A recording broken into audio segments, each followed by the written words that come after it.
সংঘর্ষ বিরতিতে রাজি ভারত পাকিস্তান, দুদেশের সঙ্গে আলোচনার পর দাবি ট্রাম্পের। অবিলম্বে সম্পূর্ণ সংঘর্ষ বিরতি ভারত এবং পাকিস্তানের দাবি আমেরিকার প্রেসিডেন্ট ডোনাল্ড ট্রাম্পের। শনিবার আমেরিকার প্রেসিডেন্ট ডোনাল্ড ট্রাম্প এক্স হ্যান্ডেলে পোস্ট করে জানান, দুই দেশের সঙ্গে কথা হয়েছে আমেরিকার রাষ্ট্রপ্রধান।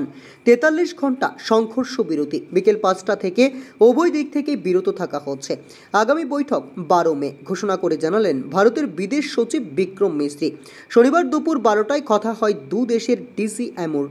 শনিবার আমেরিকার প্রেসিডেন্ট ডোনাল্ড ট্রাম্প সোশ্যাল মিডিয়ার এক্স হ্যান্ডেলে পোস্ট করে জানান, আমি আনন্দের সঙ্গে জানাচ্ছি, দীর্ঘ রাতের আলোচনার পর আমেরিকার মধ্যস্থতায় ভারত এবং পাকিস্তান একটি সম্পূর্ণ এবং তাৎক্ষণিক যুদ্ধবিরতিতে সম্মত হয়েছে।